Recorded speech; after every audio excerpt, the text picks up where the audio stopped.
either or, black, white, I and you, we and you. We get into a loop.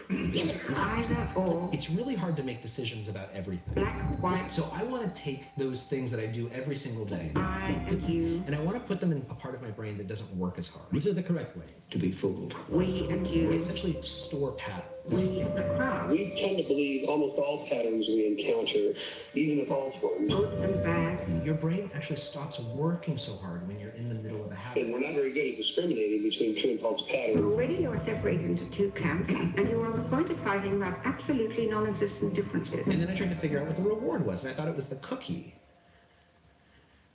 It doesn't feel like we're thinking.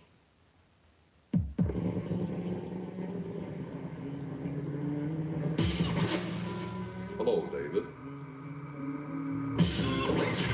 We can't help you if you won't let us in. You're lost. You're in limbo now. I thought I was heating pad. You work for the Contra Costa County Central Sanitary District. No, for 15 years. I worked for the Playboy Channel, and they've just let you go. That's not even me. That's you. You don't know what you're going to do now. But you know, as soon as you clear your throat, you're going to have to kill your boss. Paranoid, conspiracy theorist.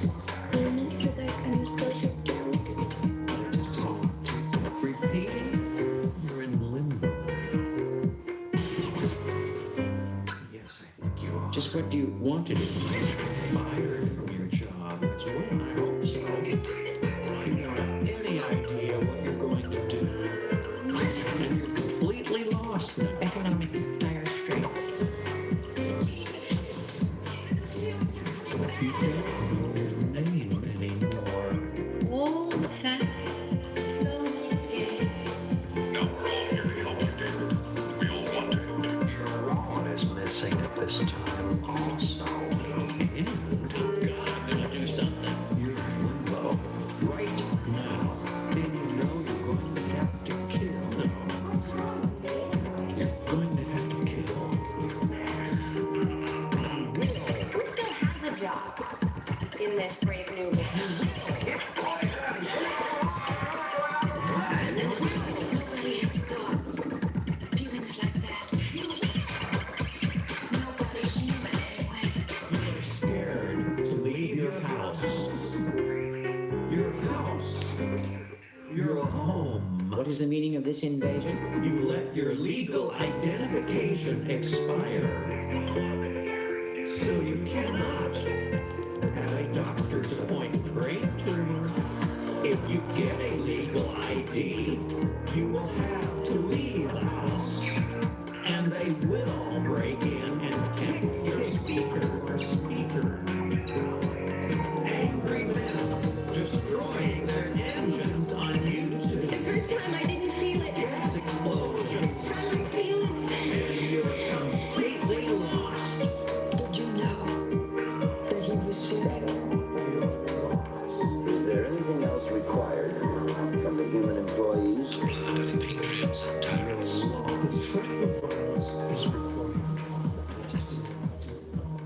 Just what do you want to do?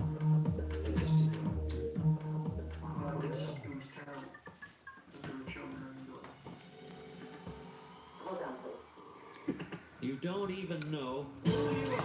I do know who I am. You're in limbo. I don't know what I'm going to say. I'm all screwed up. So I turn the music down a little bit. It's ringing. I know the lipstick is on upside down. Okay. Let's see. Now, let me know if you're here watching. Let me know how the camera looks. Is it in focus?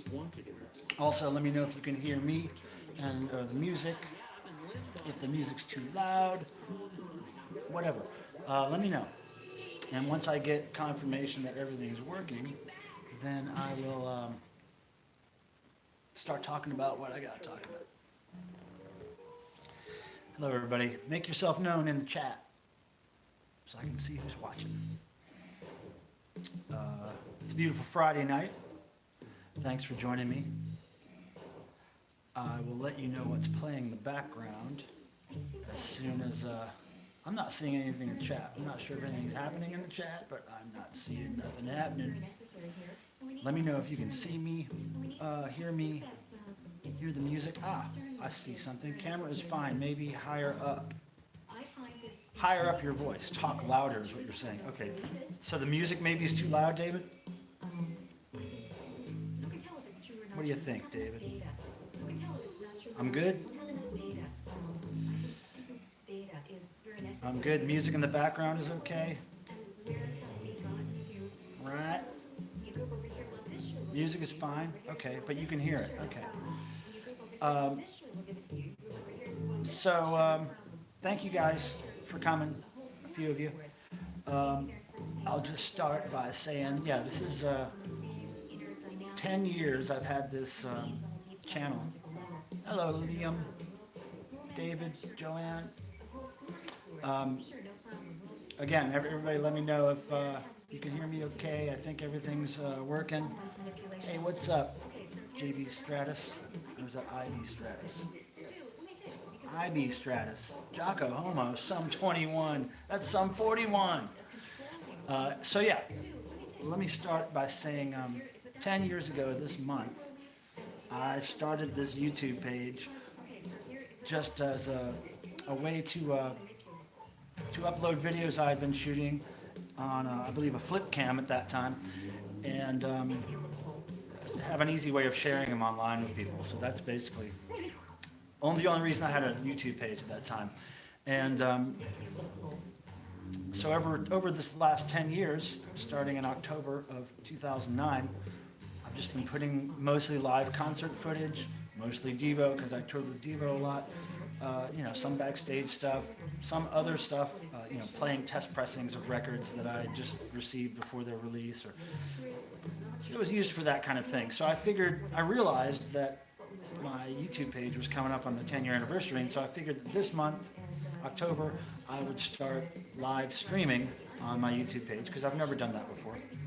The first live stream I did was from Devo rehearsal in Los Angeles last month. Just a couple of test videos to make sure I knew what I was doing. And hold on, let me see if I could.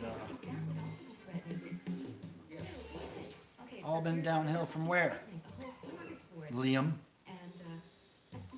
You guys are fighting already. That's good.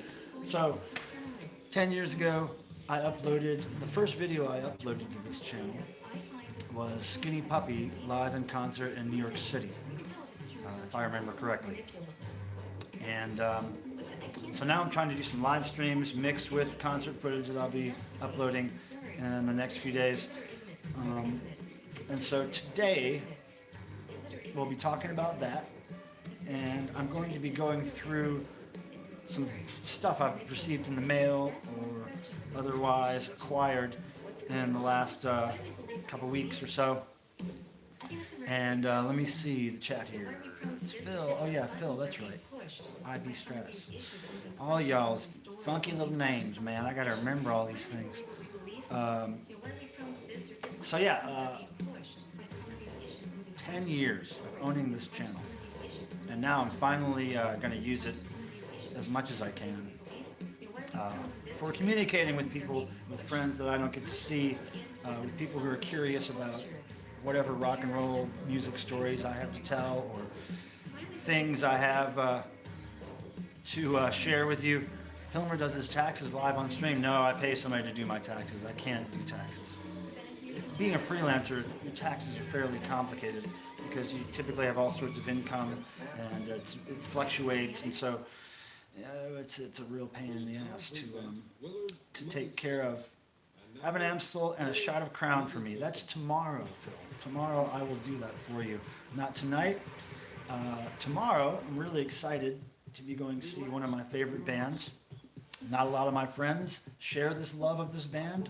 I know Phil does. IB Stratus does. But Sum 41.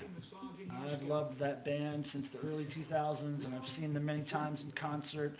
And yeah, so I'm going to go see them tomorrow night in Raleigh, and I'm really excited about it. And the guitarist, Tom Thacker, I have to thank for that. Thank you, Tom. I will bring you a couple of cool Devo thingies for sure. But yeah, excited to see Sum 41. Now, tomorrow, they're on a tour. I can't remember the exact name of the tour. Damn it, I can't remember it. But it's a tour that kind of focuses on their heavier, their more metal pop punk stuff. I mean, they're a pop punk band for sure, but they lean way towards the metal end of it. And I'm talking about like chunka 80s metal sounding stuff. A lot of Metallica influence, stuff like that. So, totally excited to go see that tomorrow. Imagine paying taxes. Oh, Joanne. I do pay some taxes, that's for sure. I'm really pretty much by the book, you know. I report every single penny that comes in. I keep track of everything that goes out. It's just my paranoia about income. Freelance income is a little tricky. So you guys, we're here to celebrate 10 years. That many years. 10. I have all my fingers still, so I can count to 10. And we're here to start off this next 10 years of my YouTube page with live streaming and with communicating directly to you people, people who may have been watching this channel for many years, enjoying all this footage that I've shot on various qualities of cameras over the years. And cell phones these days are doing pretty good for that. I have to say, I used to have to carry around a video camera and a phone and a flip cam, all that stuff to try to get the best footage, but now cell phones are pretty good. And there's some good news, some really good news. Well, I don't want to jinx it before I actually have it in my hand, but I am supposed to be getting a Google Pixel 4 in a couple weeks, and I'm really excited about it. I had a problem with my Google Pixel 2, and long story short, I went through all this hassle to try to work it out with Verizon, and they screwed up a couple of shippings, so now they're going to give me a Google Pixel 4, and I'm excited to have it. I've heard the camera is really good, and unfortunately I won't have that camera in time for the Dickies in New York next week or Sum 41 tomorrow, but I think my camera will do good enough. My Google Pixel 2 will do good enough for me. So anyway, what we're hearing today, this is important, and I'll probably have to repeat this at some time, but what we're hearing right now is something I got in the mail very recently. It's one of my favorite bands. If you can see, the band is Negativland, and their new album, True False. It's a 2-album set, and here's one of them. One of them's playing right now. Here's the other one. It's nice heavy vinyl. Beautiful cover. It comes with some extra stuff. No Brain sticker. Very reminiscent of their Car Bomb sticker from back in the day. I've been following these guys, Negativland, for many years. They were actually, I'll get to more extra stuff that was in there, but they were actually the reason that one of my bands, Silica Gel, our CD, original CD in 1993, got distributed by Negativland's label, Sealand. It really helped us a lot. It was a small pressing. I think there was maybe 2,000 made, maybe 2,500, I'm not sure. But then this album version, this vinyl version of Silica Gel was released in 2016 on a great label called Future Logic Development Corporation. And it's a two record set. It's purdy or ugly, however you want to look at it. And whiz-bang packaging. So this, Silica Gel, is kind of the reason I met Negativland back in the day. Negativland's been a huge part of my audio listening for decades. And so they just released this new album, the first new album they put out in a long time, especially vinyl. I haven't seen Negativland vinyl in quite a while.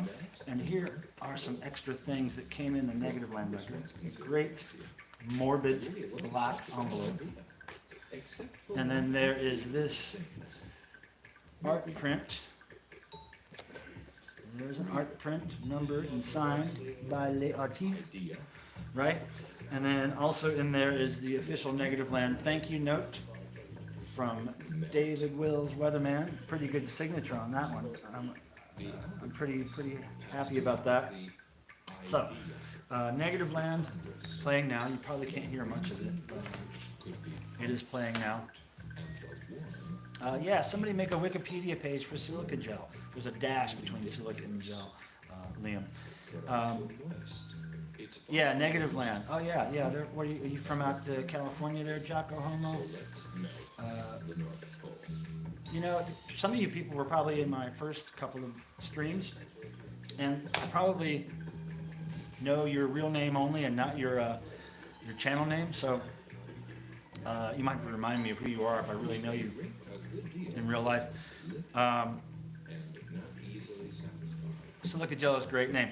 Well, you know, I found out years ago, way after that I'd done Silica Gel and done all that CD and all this industrial noise, I found out there's another band named Silica Gel from somewhere, I want to say in Europe or South America or somewhere, but they do kind of like just Euro, techno, dance stuff from what I remember. But they have more albums out than we do, and they're probably kind of on the same level of notoriety as us. Nobody knows them and nobody knows us. So, but yeah, I think there's room in the world for two Silica Gels, so I'm not worried about it. Oh, wait. Jocko Homo, you're not Sophia from Devotional, are you? Are you another Sophia? What are you doing? Who's doing that? There's a cat running around. What are you doing, Cricket? Cricket. Yeah, so this is Negative Land. Can you guys hear it all? Oh, okay, I don't know you, Jocko Homo. All right. There's two Sophias that I know up in here then. I think the other Sophia is at a theater production or something right now that she is in or watching or something. It's very muffled. Yeah, it's I don't know if I want to make it much louder. Should I make it louder? The frame rate's a bit wonky. Damn. You know, I had this thing set up exactly like I had it set up last time I streamed, and it was really clear. Now, yeah, it is a little, I can see it's a little bit weird on my laptop. I don't know what to do about it, guys. I don't know why it would be different this time from last time. Anyway, sorry about that.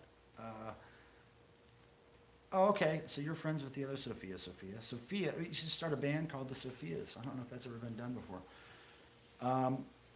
So yeah, anybody has any, hi Doog, thanks for coming. Oh, it's all fine? Okay, David, I'll take your word for it. Yeah, if you guys ever have any advice on technical end of this thing, please let me know. I'm not good in that department. Should I play the other side of this record? Is it worth playing? Hey, Rope Snake, is it worth, let me try it. Let me flip this over. Give me a second. Meowser, entertain them, Meowser. Entertain the people, Meowser. Okay, we're going to give this a nice little dusting here. Man, I love new vinyl. New vinyl is so shiny. Okay, we're going to turn it up a little bit, see what happens. What is the problem? Let's see here. Okay, you guys. What is the problem? You guys let me know if that's too loud. Last time someone mentioned something about Mark almost getting blown up, and I have been thinking about it since. Even when it is not really. Video's a bit laggy. I don't know why. I can make 15 posts on Facebook, and not fucking one of you will share it. That might be loud, right? Might be too loud. Want to offend somebody. During the 12/31/79 show, that's too loud. Oh, God. To everybody. All right. So, Negative Land is the first thing we're talking about. Shut your fucking accounts down. Shut your fucking mouths. Music too loud. Okay, is it okay right now, David? You're my my tech guy. Whoa! This is rock and roll music. rock and roll music up in here. So I showed you the Negative Land stuff. And showed you the silica gel stuff. If anybody ever wants to hear this silica gel record or own it, you can get them directly through me. I have just a few boxes of them here, so I'm willing to sell a few of them if you guys want them. If anybody wants this, I'll give a special deal to my YouTube friends. And yeah, so I'll give you a special deal on this. It's usually like $30 in the store if you find it. I will, only to my YouTube friends here, I'll sell this to you for $20 shipped in the US if you want it. I don't have a whole lot to sell, but I have a few. So Negative Land is playing. Excited about that new record. You should look them up if you haven't already, and find them on Facebook or whatever. Whatever the kids are doing these days, Instagram, Facebook, Twitter, I guess they probably have all that stuff. But yeah, this is the first time I've heard it too. I've purposely avoided all the online videos or sneak peeks of this audio. I didn't want to hear it until I got the actual vinyl, and I'm glad I waited. It sounds really great on vinyl. Okay, so let's see, what's next? More stuff I got in the mail recently, right? I got something from my friends at Anti-Scene. Anti-Scene is a southern punk / rock band that I met when I was young, very young, teenager in Charlotte, North Carolina.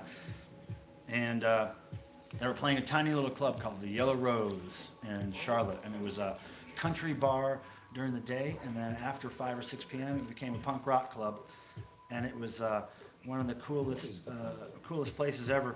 Oh, Dark Wires, you bought the Negative Land on vinyl? That's cool.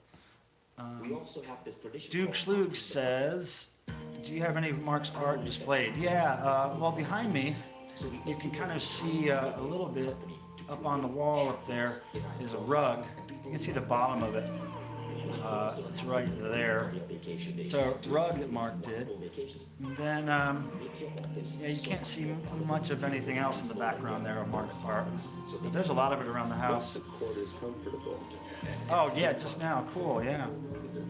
Well, then you're going to enjoy it. Negative Land's always good. Negative Land's never disappointed me. Mark Rugg. Yeah.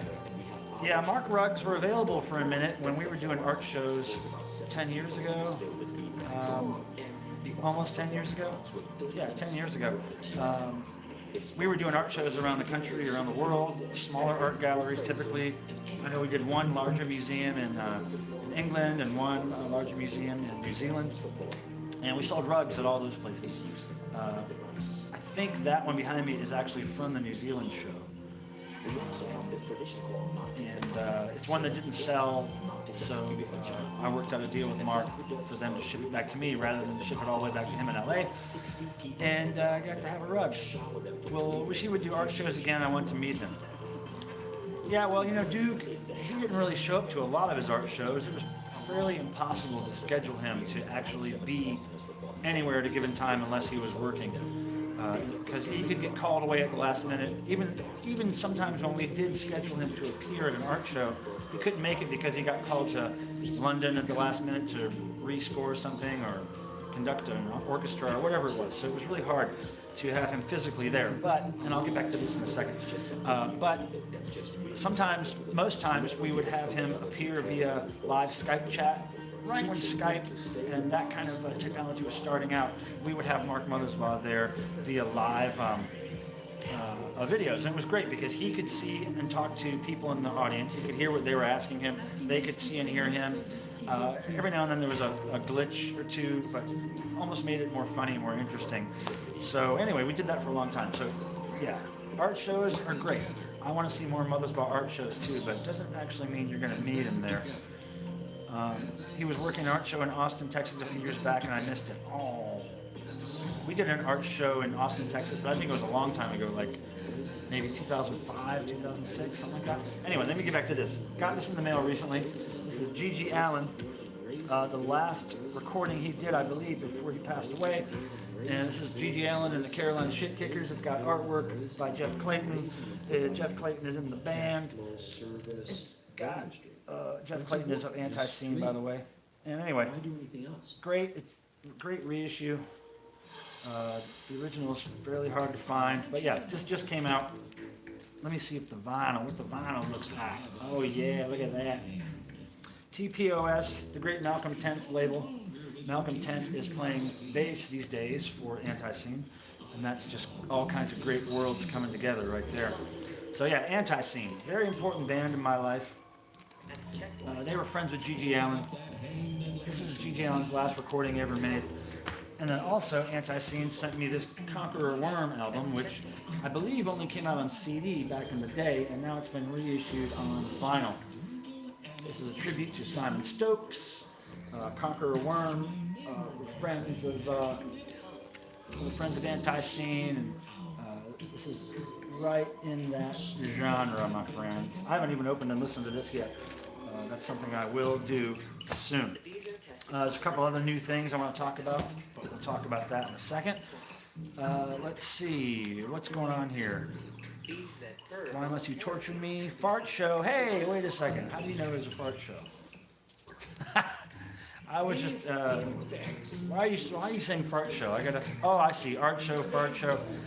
I was in somebody's YouTube chat the other day. I've been poking around in YouTube, just kind of exploring and kind of learning more about how chats work, and I turned somebody's chat the other day into a chat about farts, and it was great. A lot of people talking about farts. And the guy who was hosting the chat didn't mind. He was completely fine with people talking about farts, so it's pretty good. Why are you, Ben Folds, and my mom from North Carolina? Joanne says. I don't know. I'm not really from North Carolina, though. I moved here when I was 10. I'm from Ohio, but I escaped Ohio when I was 10.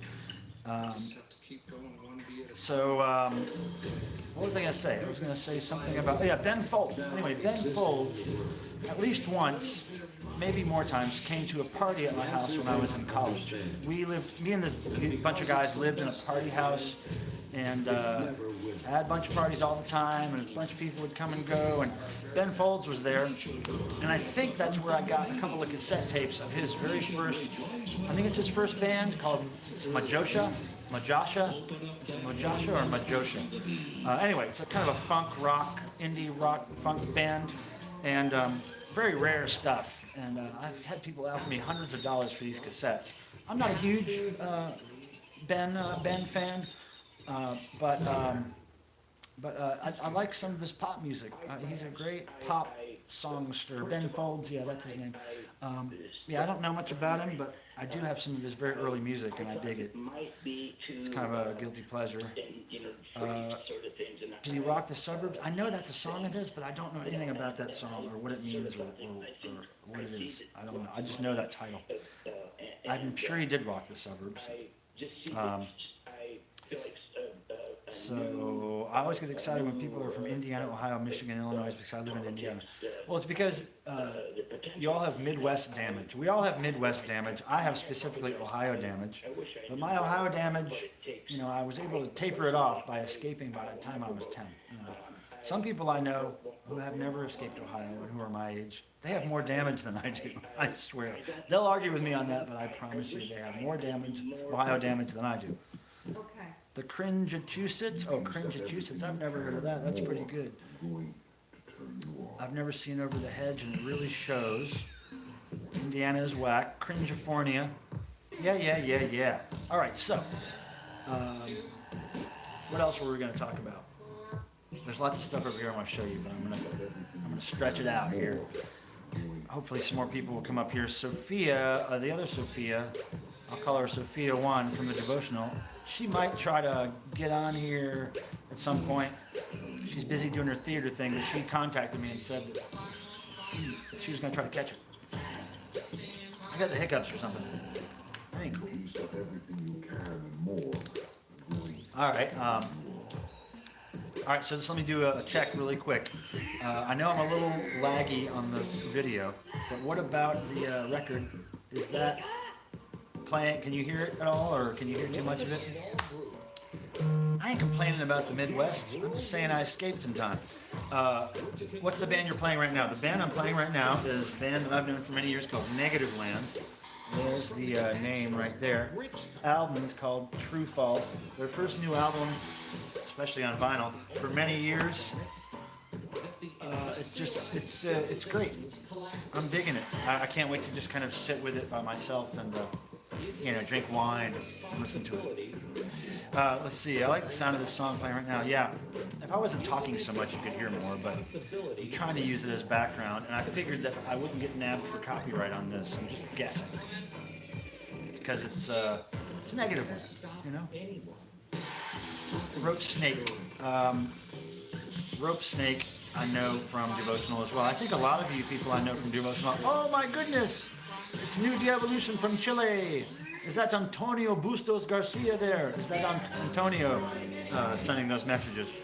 Hello, whoever you are, New De-Evolution, whichever band member you are, I'm guessing it's Antonio. Yeah, I met Antonio Bustos Garcia, who is in a band, New De-Evolution. It's a Chilean Devo cover band. And they are hopefully, I got my fingers crossed, they're hopefully playing Devotional next year. I got my fingers crossed. Oh, it's Diego One from New Evolution. Okay, Diego One, thank you for coming here. Tell Antonio Bustos Garcia I said hello. I met this guy Antonio at a Devo show many years ago. He flew from Chile to see the Devo show. I think it was in Seattle. And then that night after the show, he got on a plane and flew back home to Chile. It was the craziest thing I'd seen. And I think he brought a big Chilean flag for everybody to autograph, and he was the coolest guy. So then finally, it was 2014, I get to go to Chile for the first time, and with Devo, who was going for the first time. And Antonio was really nice, met me. He has a fantastic job as a dentist down there. So he met me in Chile. He was kind of like my host for the whole week that we were there. And we hung out a lot and became really good friends. And then he came to the Devotional the year after that, I believe.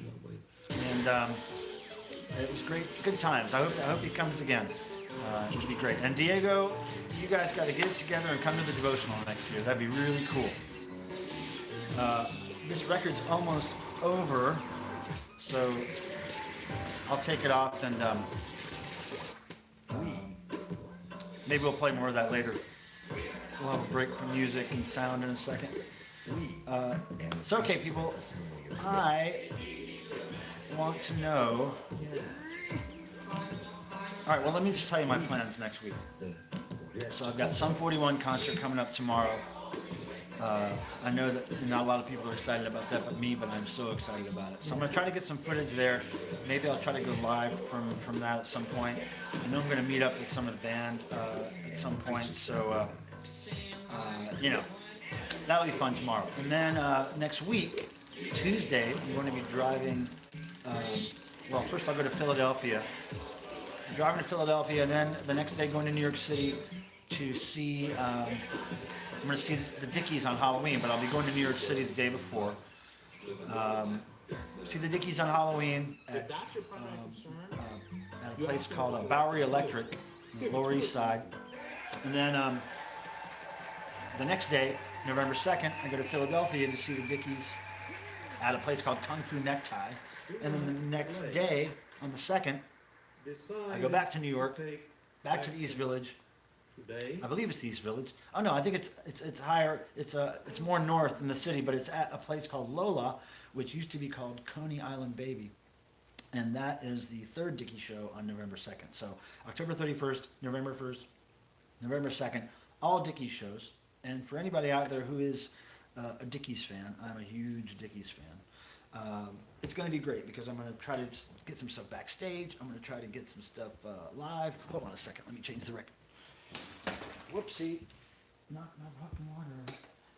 All right, so that is done for now. Meowser's just sleep as hell. Where did Cricket go? I'm trying to find Cricket. Let me see what you guys are talking about. Let me see what you guys are talking about. Jared Tones and I will make it to the devotional. Great.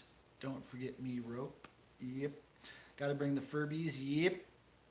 Yeah, I'm going to bring a Furby. Ha dicks. I'm 100% bringing mine. There's a dick in the chat. No, Pilmer can tackle me at the door if he wants. Oh. Whoa. I can tackle you at the door? Well, my tackle might be a little different, but, you know, I can tackle you real slow and gentle-like, so I don't hurt myself or you. Or I can just have somebody else tackle you really hard. You're going to make Jerry sign it? Well, might have to not have to try too hard. We don't even know who's coming next year. I don't know who the special guests are going to be yet. I do have a real good inkling of somebody that came to the devotional many, many, many years ago as a special guest and hasn't been there since, and kind of agreed to be there next year. So I'm really hoping that works out, and I'll tell you more about that later. Let's go to something else that I got in the mail. Well, actually, this wasn't something that came in the mail. This was something I found at a flea market. And a really weird story. So I go to this flea market really early in the morning, way before it opens, because that's when all the old dudes who collect records or sell records go out there. And so it's just it's more comfortable in the morning. It's less hot and humid. So I go out there really early. And one morning recently, I went out there, must have been like 6:30, 6:45 in the morning when I got there. The sun was just coming up. And I see all the record dudes and the guys that are always out there early. They're doing their rounds, and they're all kind of at one booth. The only booth really that looks like it's up and operating at that early. So I go over to this booth, and I'm walking around, kind of just looking for the records, the tapes, the CDs, the music stuff, which is always what I'm looking for typically. And so I'm looking around, and I see this box of records on the ground that nobody's paying attention to. Like, everybody's just walking by it. So I bend down, and I notice one of the records that's on the top, I see says Sex Pistols on it. And I was like, that can't be a Sex Pistols record at the flea market. So I go, as I'm looking at it, I look up at the guy who owns the booth, and I'm like, how much are your records? And he said, $1 each. I looked down at that Sex Pistols record, and I was like, well, I'm getting that one. I pull it up, and underneath it's another Sex Pistols record. I pick that one up. Underneath it's another Sex Pistols record. So then I just start flipping through. I flipped through about 14 or 15 Sex Pistols records, pick them all up, put them under my arm. And then I skate through there and find a few more cool punky records. I think I got 7 Seconds, and I got The Damned, and I got Dead Kennedys, and picture discs. Damned and Dead Kennedys picture discs. Anyway, so I pull all this stuff out, like maybe 20 records or something, and pay $1 each for all of it. And I couldn't believe it. And all the rest of the stuff in the box was like classical or country or Mantovani or like, you know, John Denver, just total stuff that you see all the time at flea markets. Anyway, the crown jewel of this whole Sex Pistols stack that I got, and the most valuable record, is the one I'm really having trouble figuring out if I want to sell or not. It's this one. It's called My Name is John, and it's a bootleg live recording of their very first show on their U.S. tour in 1978 in Atlanta, Georgia. It's a fantastic recording. It's such an entertaining recording. The stuff that Johnny and the band say between songs, their performance is right on. It's like they're raring to go. Their first show in the U.S. and they're on it, and they're not tired or beat up yet. You know, it's just a great recording. And here's the songs that are on it. But it's worth about $100 or more. So I had a friend of mine, Ian Shannon, rip the music off of it. I burned it to CD so I can actually hear it whenever I want to. But yeah, I think I'm going to sell it. If I can get $100 or more for it, I'm going to sell it. But I really want to keep it because it's the coolest Sex Pistols record I own, in my opinion. All the rest of the Sex Pistols stuff I'm probably going to put online. I think I kept one Public Image 12-inch single I didn't have. But let me see. I want to catch up on the chat here. Let's see.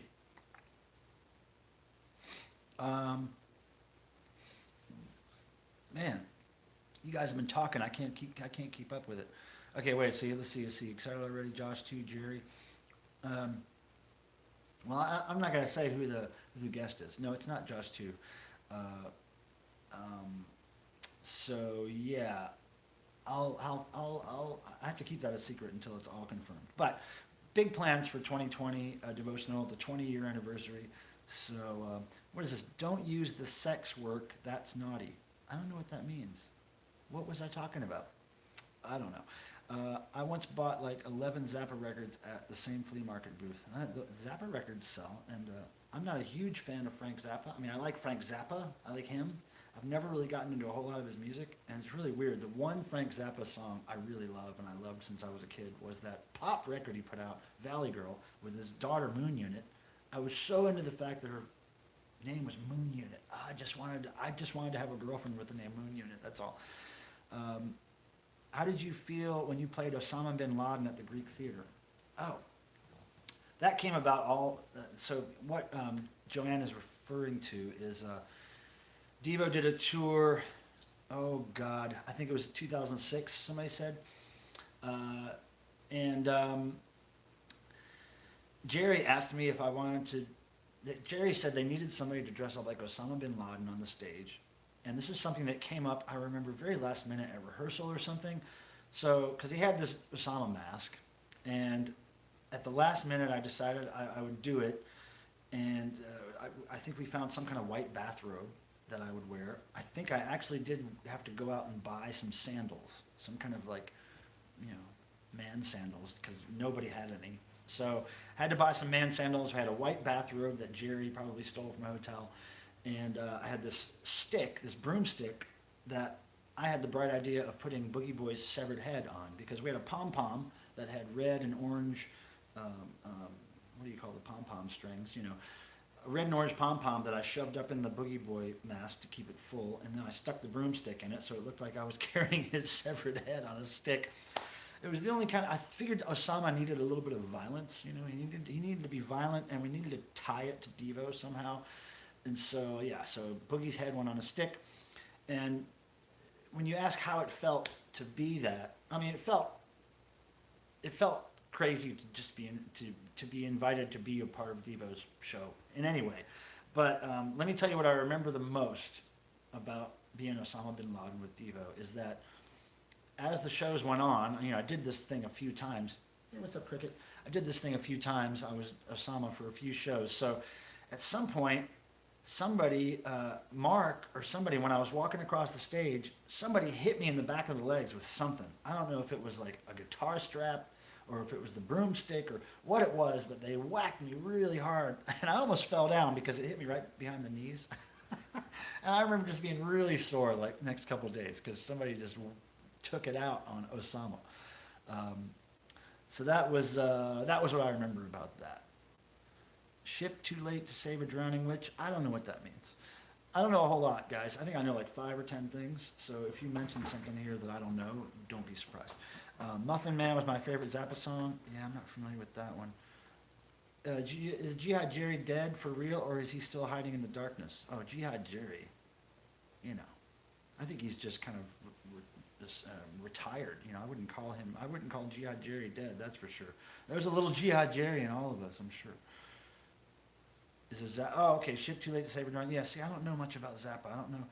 For some reason, Zappa to me, although I respected his, the style of his music basically, and the chances he took, and where his head was at, there was something about the tongue-in-cheekiness of his humor, like something about how he presented his humor that I didn't like for some reason. I can't put my finger on what I'm trying to say, but I like Frank Zappa a lot. I like listening to interviews with him, and some friends of mine who were big in the music industry way back when had some interactions with him, and they always have great stories about that stuff. And so I would have liked to have met and talked with Zappa for sure.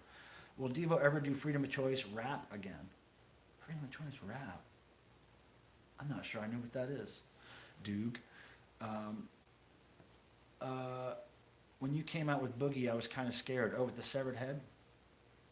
Yeah, that was what was meant to be. Instill fear in your devolved little heart. Okay, I think I'm caught up on answering questions.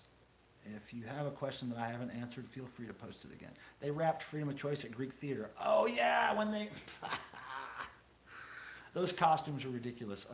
that was another last minute thing. Devo came up with this idea to be, well, they had to dress up like something for this Halloween show. Like all the other bands were dressing up. Flock of Seagulls was dressing up, was Halloween stuff. So Devo, we were trying to think of something that they could be, that me and my friend Roxy Dot could throw together in a few days.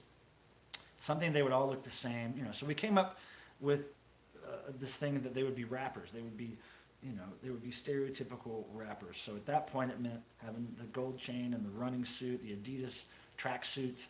And man, let me tell you, the hardest thing about that was, even being in Hollywood, where you're supposed to have kind of a cornucopia of all kinds of costuming and clothes available for things like this, for productions, we looked everywhere to find bright orange tracksuits. And all those stores all had the same Adidas tracksuits. They mostly had blues and reds and, you know, standard colors. Nobody had the bright Dayglow orange except for a few people. They would have one in stock over here in this size, 2 or 3 in stock over here in this size. We'd have to go to another place for the other size. So we pieced together all these orange running suits. It took a long time. It was really stressful. And then we had to go buy the bling that we made for Devo, the DEVO, you know, fake diamond encrusted name tag on the chain. So we bought the chain separately. We bought the bling that where you could actually buy separate letters and glue them in to be your name or whatever. So we made all these Devo things by hand, and we were making them backstage at the Greek. I think the Greek may have been the first show on the tour. I can't remember. But the first show of the tour, me and Roxy, my friend Roxy Dot, were backstage gluing those blings together, and yeah, it was down to the wire. We got that done just in time. And I totally forgot they wrapped Freedom of Choice. I mean, you have a much better memory than I do, and I don't even know if I was shooting a whole lot of video back then. I'm not certain I even remember. Okay, so you guys, some of you I know have the power to get more people over here to watch this. So if not this stream, we need to get the viewers up to over over 20 people at some point. That would be great. I know, it's not very interesting, but it's all I can do. Hey, Cricket, what do you need? Come on. Come here, Cricks. How you doing? You hear that? Do you hear Cricket, you guys? Come on. Okay, so thanks, Rope Sneak. Oh, good, my stepsister's going to join. Oh, cool, thank you, Giacomo. Sophia, don't tell him what? Oh, don't tell who? Don't tell who? I'm confused. Okay, more stuff I got. Okay, so recently I saw some punk rock bands in Chapel Hill, and a place called Nightlight. It's a really great little club. I haven't been there in a long time, multiple years, and I didn't know what to expect. There was a band from New York called Exotica, and they were a pretty hard punk band with a girl singer, and yeah, they're great. So they contacted me the day before the show, late night, while I was sleeping. They sent me a message saying, hey, we're Exotica, we're a band from New York. We are touring with a band from Japan called Maliki. I believe that's how you say that. That's the band from Japan. And so anyway, we're going to be in your area tomorrow night for a show, and we wanted to know if we can come by and visit the Devo archives. Somebody in Virginia told us that you lived in Raleigh, and so we want to come by and visit. So I got back to them first thing in the morning, and I said, yeah, your cat is chunky. Oh, hi. So I got back to him. Which way am I going? Oh, yeah. Oh, no, I had it right the first way, didn't I? Yeah, I had it right the first way. Hold on, trying to figure it out. Okay, so what was I saying? You guys got me all sidetracked by the cricket here. I know, Cricket, you made me forget everything. Somebody remind me what we were talking about. What were we talking about? Somebody remind me quick. I was right in the middle of a great story. What's your opinion on hairless cats? Oh, I don't know.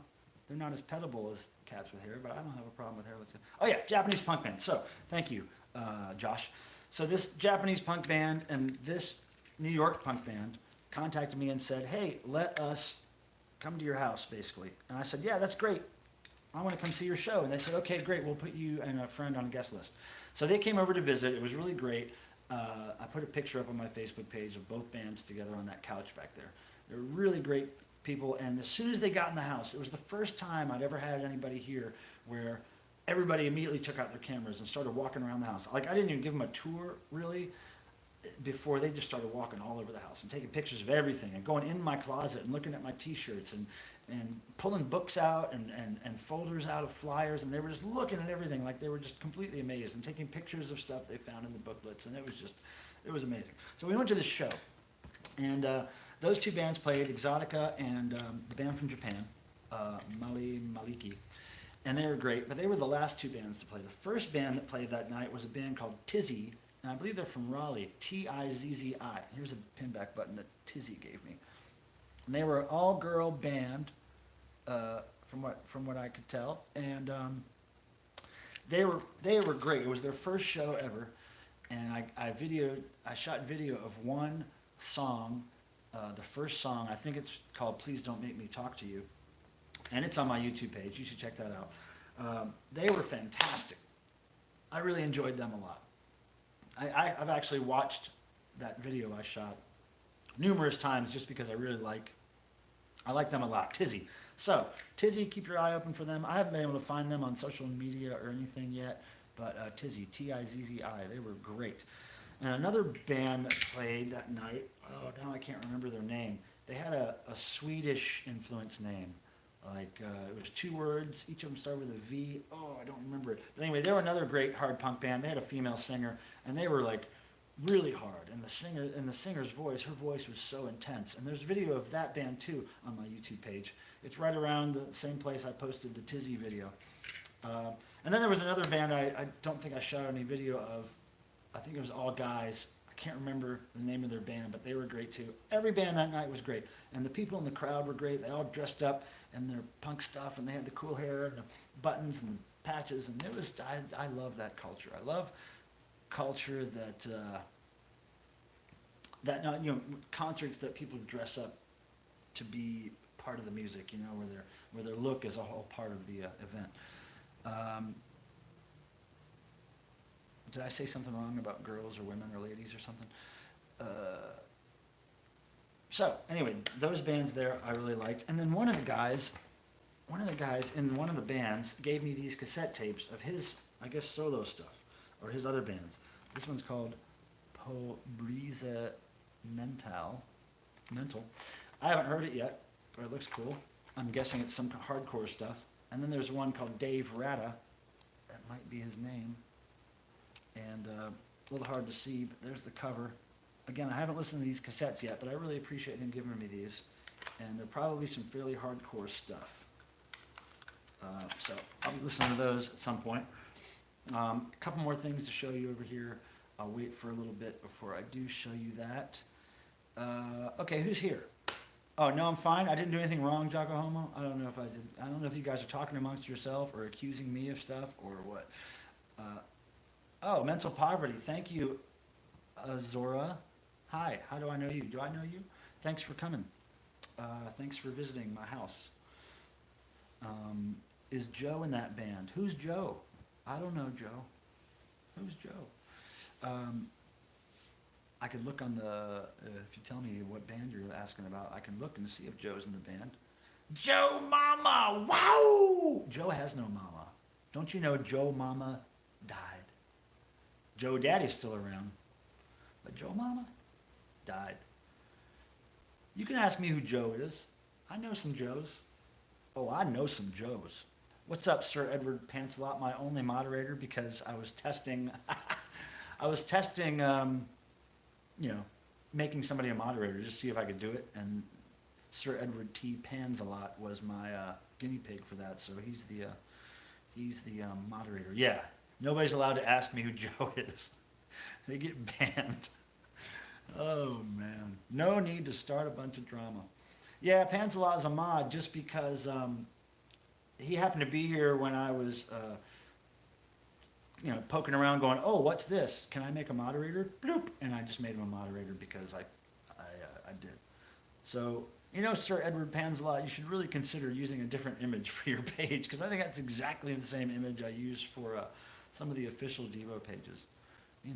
Maybe you could make it say something else other than Devo, or turn it upside down, or, draw an inverted cross on it or something. No, you don't have to change it. I'm just kidding. I'm just saying it's confusing to my brain, because every time I see that, I'm thinking, oh, official Devo social media. He shouldn't be trusted. I've heard that from people. So, Sir Edward, you're going to have to prove yourself worthy to have that wrench. And don't fuck around, and, But, yeah, behave, everybody. I don't really need a mod. Somebody pointed that out the last stream I had. I really don't need it. But it's fun to poke around here and make things happen. All right, so I'm going to try to figure out a way to get somebody to test the little super chat. Is it called super chat when you can donate money through the super chat? I want somebody to test that, and if they do, if you test it, I'll send you some Devo stickers or something in return for putting whatever you do in the super chat. But I've never seen it work, and I'm curious as if it does work. I'm also curious to know, when I get paid through this thing, how do I get paid? I really don't have any idea. Do they send me a check? Do they go to my PayPal account? I don't know. But yeah, so if anybody wants to put a few dollars in there, I'll definitely give you your choice of Devo stickers or pinbacks or something, whatever I have. I just want to see if it works at some time. So what have we got? Let me catch up on the questions here. Don't think about Joe Mama anymore, because Joe's mama, unfortunately, has passed away. That dude. All right, you guys all need to start a lemonade stand, just so you can have money to send me, okay? A lemonade stand. Arch Frenemy. There's a great band called Arch Enemy. Are any of you guys into death metal or black metal at all? Probably not, maybe. But yeah, Arch Enemy, really great, in my opinion, black metal band. Or are they death metal? Who knows? But it's great stuff, Arch Enemy. So let me tell you guys about something else that I got in the mail. All right, well, in the mail that I had made recently. Who likes the Dickies? Anybody out there like the Dickies? This is a brand new shirt I did for them, designed it, and had my friend Greg Clayton, Jeff Clayton of Anti-Scene's little brother, and Jeff Clayton has a screen printing place here in Raleigh called Aardvark Screen Printing, and it's great. It's great, and also it glows in the dark. So I'm trying to think of maybe at some point I can take this camera into a closet and show you that this actually glows. So maybe at the very end of the stream, I'll take that somewhere. I'll remove the camera from this tripod, and I'll take that somewhere to show you that it glows. Because, man, I don't know why I'm so intrigued by glowing T-shirts, but I always have been. Hey, Rope Snake. Oh, thanks. Okay, so it does work. All right, so what's interesting to me is going to be like where that dollar goes, or how YouTube records it, or what percentage they take out of it. Who knows? But a Rope Snake, if you you can find my email address in my about section YouTube page or whatever. If you email me your mailing address, assuming, are you in the U.S., Rope Snake? You are, aren't you? Get at me.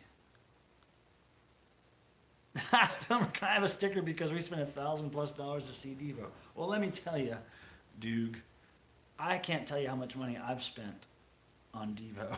And I know I work for them, and I do get paid somewhat to work for them at times, but I've spent my share on Devo, on keeping DevoObsesso.com up, on keeping the archives going. But of course, at this point, I don't have to spend much money on Devo stuff anymore, but I still do, man, to keep those archives fresh. But Rope Snake, I'm just saying, if you're in the U.S., okay, yeah, I'm in the U.S. Okay, so yeah, so email me your address. I'm going to put a sticker in the mail to you likely tomorrow. I'll give you a choice. Let me go find some stickers and I'll give you a choice. Y'all play amongst yourselves. Play amongst yourselves, Germans. All right. I got two choices. I got two choices in here. Okay, guys. Rope snake. Here you go. Rope snake, which one do you want? De-evolution is real or toil is stupid? Which one? Which one? Oh wait, you guys going? Who's going? Who's leaving?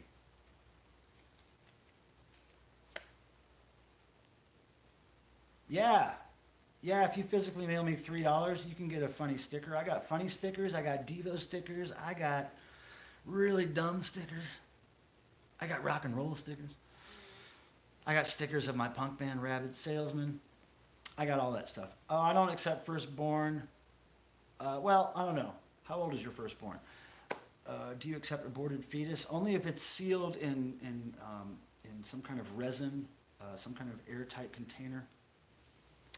Okay, so Pans a lot. See you later. I got I Threw Up stickers. Pilmer is your address on the website. If you look around, you can find my address. It's either on Club Devo or Devo Obsesso, or you can just email me. And my email address is certainly in the About page on my YouTube channel. So there's I think it says like email for business contact or whatever, but it's in there. So yeah, so I can't remember Rope Snake. What sticker did you want? I'm gonna have to scroll back and see. Toil is stupid. Okay, Rope Snake. This one right here. That one right there is yours. All right. So I'll mail that tomorrow. You just email me your address, and that thing will go right out in the mail. Thanks for testing that for me, Rope. I just needed to see that work. I wasn't quite sure if I had it set up right. That's cool. Yes, and Liam, you just, yeah, if you email me, I'll send you my address if you can't find it online. Let's see here. Trying to catch up on the chat here. Like and hey, Crunchy Waffles. I haven't seen you here before, I don't think. What's up? Where are you from? How do I know you? I don't think I've seen Crunchy Waffles here before, have I? Shoot you email. Thanks. Hey, thanks, Rope Snake. I appreciate it, man. Karen. Who's Karen? Am I seeing a Karen? Somebody's Karen. Oh, Crunchy Waffles is Karen, I'm thinking, right? Okay, cool. Excellent. All right, so what's next? All right, now, I have something to show you. Actually, I'm going to make you wait. There's something I'm going to show you guys that is totally top secret. I haven't told anybody about it. But it's really cool, and it's Devo related. And so I'm kind of going to wait for just a little while longer to talk about that, because that's the last cool physical thing I have to show you that's new. And I'm going to wait to show you that because trying to get a couple more people in here watching before I dish that news out. Yeah, me too, dude. Okay, I don't know what you guys are talking about. You guys are talking. I don't know what it's about. What was I going to do? Oh yeah. I keep blocking Cricket. I think I should let Cricket be seen. Hi, honey. Look at this girl. Look at this girl right here. Oh my goodness. Oh my goodness, Cricket. Hi, honey. Yes. And look at Meowser over there. See Meowsy? Yep, these are my ladies. Hi, girls. I love when my cats hang out. They just hang out with me. Okay, you guys are arguing amongst yourselves. That's cool.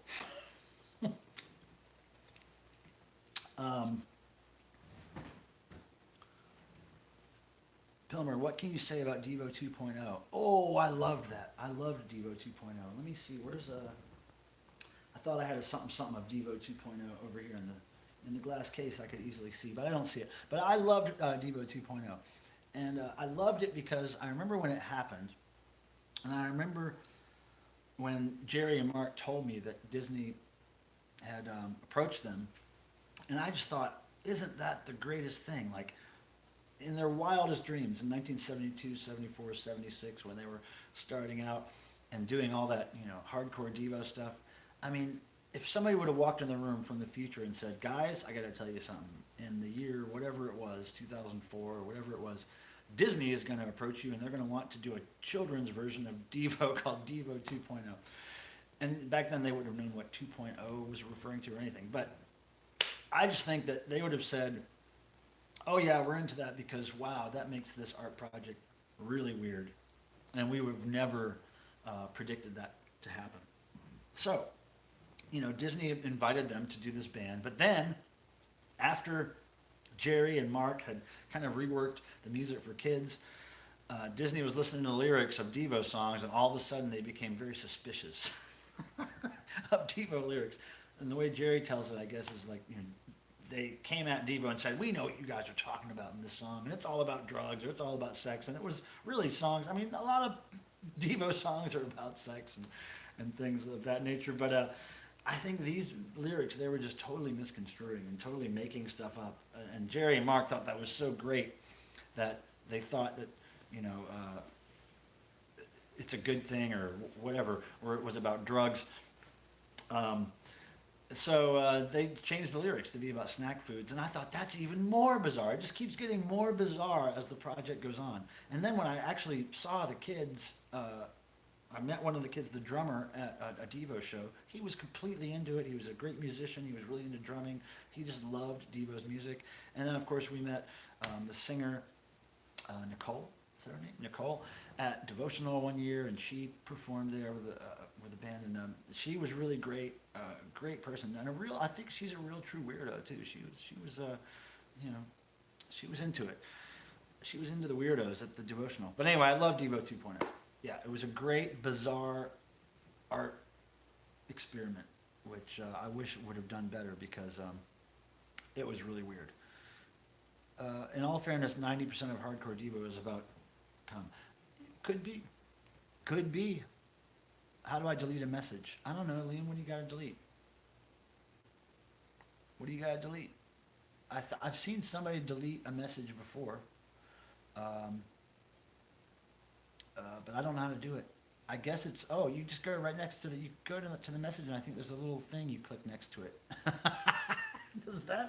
Does that describe what to do? You go next to that, and there's a little thing.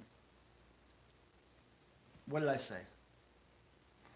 Devo is interesting to me because it's just so strange. Yeah, I liked it. And it was, those kids were giving it their all when they were performing in those videos, and there was like the piece of pie and the or whatever was going on there. It was great stuff. Devo 2.0 cover up. I'd rather be communicating with person than killing. I don't know what that's referring to, but okay. What song is that? Do you know anything about that song, by the way? No, I don't know anything about what you're talking about. I don't know. Who's that? Is that a black metal song? Death metal song? I don't know. Do you know anything about that song, by the way? No, it's long gone. Oh, the Devo 2 live video is long gone. Yeah, well, that's unfortunate. All right, so everybody, what hardcore era song was on the poster? What? I don't understand what you're talking about. I've never heard of that hardcore song. What are you talking about? Maybe it was just a graphic thing in the post. I don't remember that at all. Plumber, who is the best band you've ever seen live? Oh, come on. There's no way I could. There's no way I could say. There's not one. It just depends on. A lot of these concerts I go to, dating back to when I was a kid, up until a few weeks ago, they're religious experiences for me. They're huge, they're big, they're fantastic. And to pick one of them and say that was the best band I've ever seen live, oh man. I'm sure there's times I've said that, like right after a concert saying, oh my God, that was the best band I've ever seen. I'm sure I've said that, but that best band continues to change depending on the experience or what's happening. A lot of things play into that. But I'll tell you, Devo is always good when I see them. Dickies never put on a bad show, in my opinion, even though the guys in the band will argue with you on that because they're very particular about how they sound live, but they are always good. Dickies are always good. Mind the Self-Indulgence was always good when I saw them. Flock of Seagulls and the Fix, I've seen them a few times. They were always good. Ozzy Osbourne was always good when I saw him back in the day. I haven't seen him in many years. But a lot of the bands I've seen were always good every time I've seen them. So it's really hard to say what the best band is. Is that true that Mike Hawk did the art for the Total Devo reissue? No. I don't know who Mike Hawk is. No, me and mostly Delaney from Futurismo did the Total Devo reissue art. You know, I would find things, old, assets and graphics and stuff to use and photos. And then he would come up with new and interesting ways to put it together. And we would decide, where the band's pictures would be on the cover and all that stuff. But yeah, it was Delaney that did a lot of that graphic stuff. Jocko Homo says, Pilmer, ... Okay. What? What did I fall for? Was there a version of Cyclops with Devo doing it, or was it actually made for Devo 2.0? Yeah, no, there's a version of Cyclops with Devo doing it. Yeah, I don't know. I don't think it was ever released on anything. Pilmer, you innocent boy. You guys are talking way over my head. Oh, somebody said, yeah, MSI. Yeah, I love MSI. Man, starting with that record, You'll Rebel to Anything, that was when I first kind of, saw them live and really kind of, got into them hardcore. I had heard about them a couple years before, but that album, I was kind of around when it came out and when they toured, and I saw them a couple times in that tour. It was fantastic. And the next album, If, I saw that tour. It was fantastic. And the most recent album I have by MSI is the one with the very long title.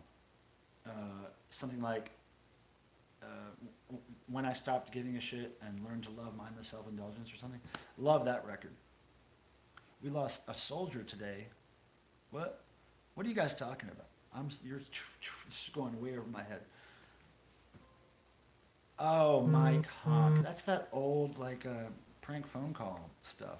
Mike Hunt and Mike Hawk. Yeah, okay. I could just say cock, and Mike Hawk, Mike Hawk, Mike Hawk. But Mike Hawk did not do the artwork for anything. Oh, because everybody's spelling out for me now. See, I'm not quite seeing the comments in the order they're being posted a lot of the time, because my eyes and my brain jump around. Did Bob One really make the Happy Sad logo? Yeah, he did. Bob One printed a lot of the early Devo shirts with just DEVO on the front that the band wore in concert. Different color letters, different styles of letters. He did all that stuff, I think, in the early days. He at least did it once or twice, because he would point pictures, old pictures, and say, "Oh, I printed that shirt there, and I did the logo there." And so he was dipping his hand into graphics. Okay, Liam's gonna die. Okay, well, Bob One is a talented artist. Yes, he is in many ways. He's also very mischievous and a prankster, so watch out for Bob One. Mark once said that J.R. Bob Dobbs inspired, oh no, it's Devo. What can I say about Bob and the Church of the Subgenius? What I can say is when I discovered Bob and the Church of the Subgenius, I was in college. It was probably my first year of college. And I didn't know it had anything to do with Devo.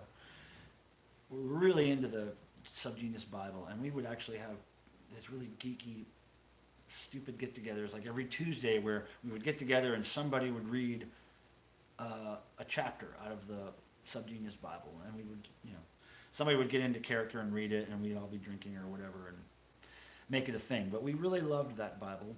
And then I remember seeing the Subgenius promo videotape, VHS, and it had Mark Mothersbaugh in it talking about Subgenius. And then I was like, wait a second. These guys know who Devo is? Devo know who these guys are? Ah! My mind was blown. So I've been a big fan of the Subgenius for a long time. And I think I was made an honorary reverend by Stang. I think. I can't remember. What is Devo? Wait, who is OPSMKED and how do you say that? What is DEVO? DEVO is De-Evolution, and it's also a band. Yeah. So wait, Ops Me Ked? What? I don't know how to pronounce that. Rammstein. Oh, is that a Rammstein reference? The OPSMKED thing? Is that Rammstein? Rammstein. Rammstein, I don't know much about them, but there was this German industrial kind of funny band before Rammstein. What were they called? Somebody remind me. What were they? Dwight Trash. How do you know about Dwight Trash? Scott Warner. Dwight Trash is a character I drew for a local band called Picasso Trigger back in the day. He was a NASCAR racer, Dwight Trash. I don't remember who told me Bob was kind of mischievous. I think it was my dad who told me Bob seemed like that when he is mischievous. I've seen him do some pranks on people, and he's very mischievous. I found a total Devo era bumper sticker I slapped onto one of my bass guitars. Good going, Josh. Smart. Although that sticker, being vintage, I would have had a trouble sticking that on something unless I had like 5 or 10 of them. I can't. Well, I'm not going to tell you the pranks Bob has done right now. Maybe we'll get into that another day because the one I have on the tip of my brain, it's a fairly long story, so we'll save that for another time. It was a good one though. Remind me about that next time we do Okay, I'll tell you, dude. Okay, so it was one prank that Bob did. It was when we were on tour, fairly recently, over the last 10 years or so. And we were on another flight, and the band and the crew were all flying in coach. And we were getting on the plane, single file, of course, going down the seating aisle and waiting for everybody to get in their seats so we can get in our seats. And the way the line was going is I was in front of Mark, who was maybe, I think there was two people between me and Mark or something.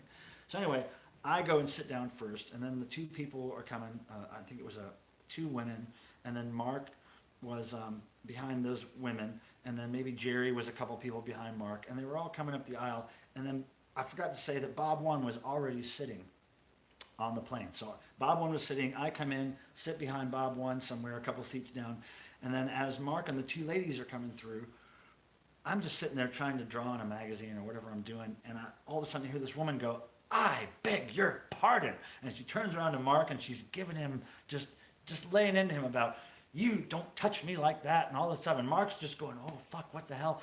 So this whole scene erupts, and then it calms down, and everybody sits down, and I was like, wow, that was really weird. I wonder what happened. I wonder why Mark was like touching people, or if it was an accident, or I didn't know what happened. And then as we're getting off the plane after 2 hours or whatever it was, we're all filing off the plane. I'm kind of looking around at people going, man, it was really weird when we got on the plane. What happened there? And Bob has this big shit-eating grin on his face.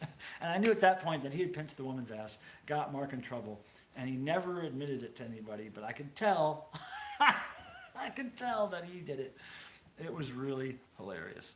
No, he never threw a chair through a window that I saw. But anyway, he got Mark into a bunch of trouble on that flight.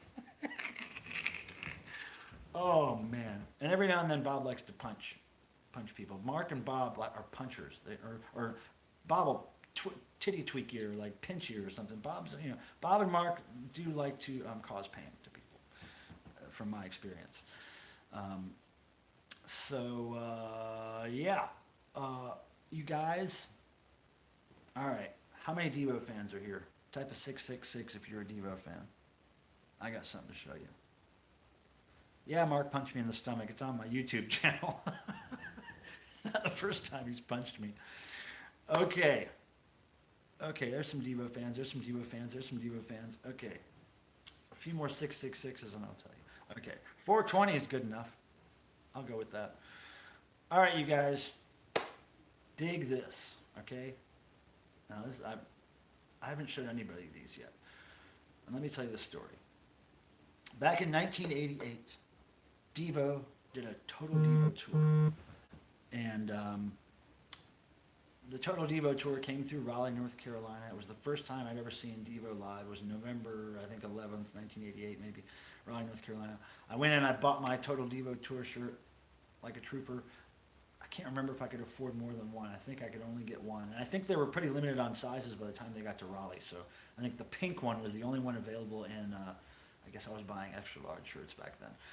So anyway, I bought the shirt and it was great. And later on, I found out that there were shirts with like patches on them, like Total Devo tour shirts with patches down here on the bottom of the shirt. But I don't think I ever saw those at the show I was at, or they didn't have my size or something. Anyway, the guy who made those shirts back in the day contacted me and said that he wanted to make them again. Now look at this.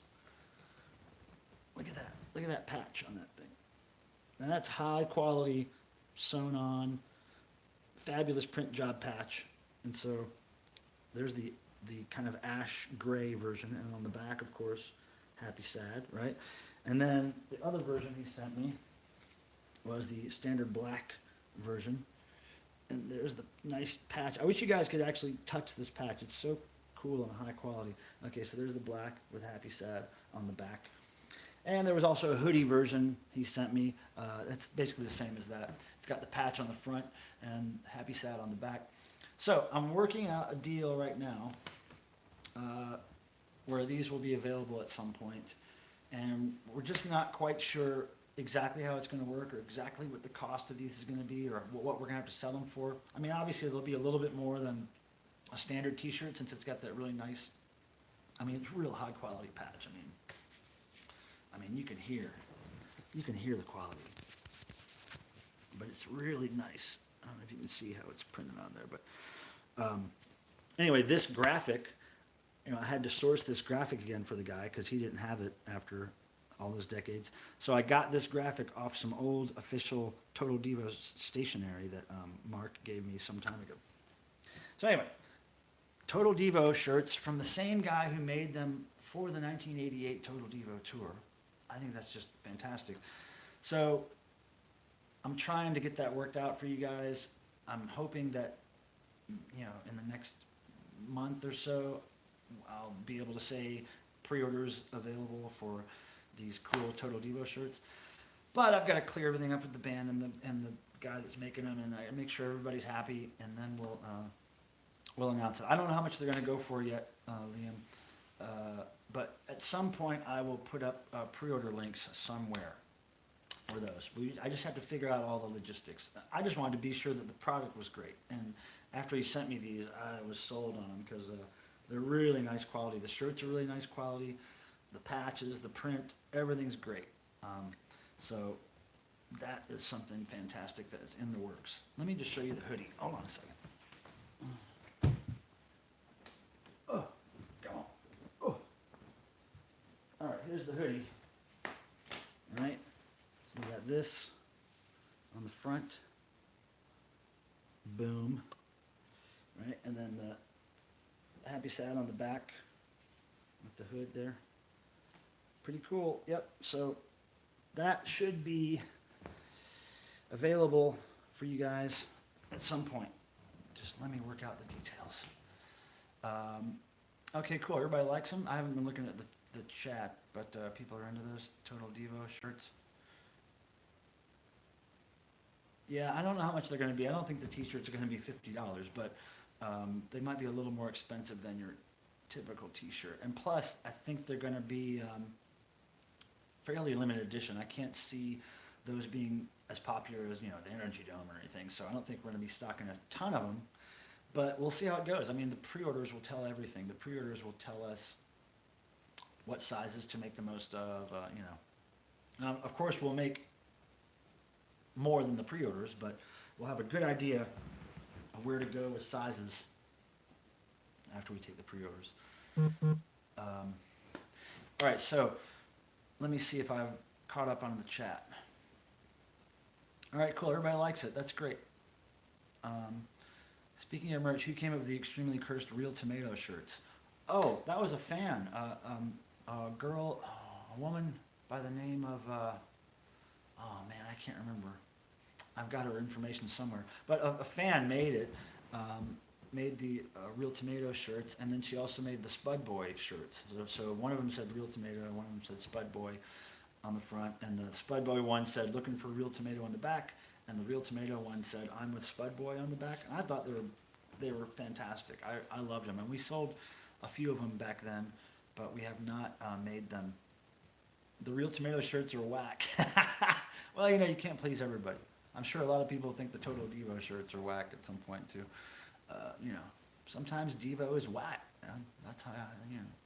Some people use the word whack as a positive term, I think, and I don't know where that started, because I've always used whack as like, that's whack, like that's not cool. But I think at some point it got confused, because I heard people later on using it as, that's whack, like that's great, but I don't think those people knew what they were talking about. How to delete other people's messages, Crunchy Waffles, what are you talking about?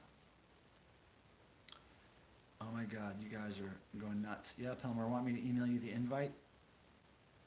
The invite to what? I'm losing it here. I don't know what you're talking about anymore. I can't keep up with chat. Oh, do you think the Nutra-Pops and Pomps and Spud Rings will ever be sold again? Man, if it was up to me and I had everything I needed to make that happen, yes, of course, they would be for sale again, but it's really tough getting somebody to make those. It's really tough because there's a lot of work and cost that goes into making something like that, but at the end of the day, we're not going to sell as many of those as we sell energy domes. So it's just, there has to be somebody who comes to us and says, we want to make these as more a labor of love than we do want to make a ton of money off of them, because it's really got to be a labor of love to make that shit happen.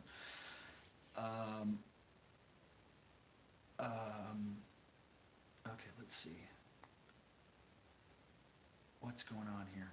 Discord server. Yeah, I never got into the Discord server. No, Pilmer.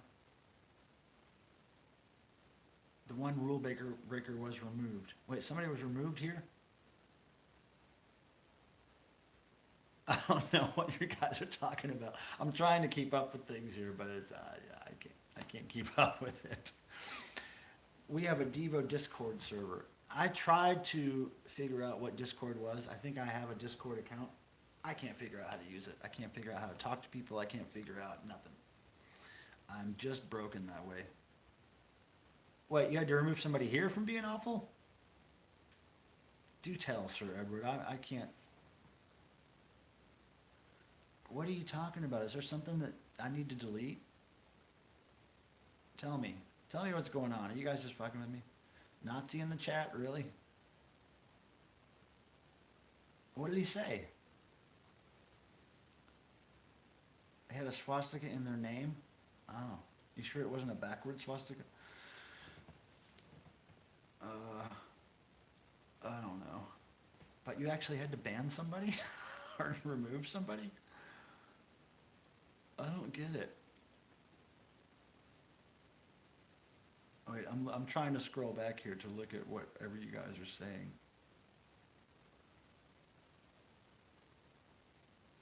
What is going on here? One rule breaker was removed. Okay, so did everything get deleted that needed to be deleted? And what the heck? So it was just because, is it just because they had a swastika in their name? Or did they say something silly? He said something really uncomfortable.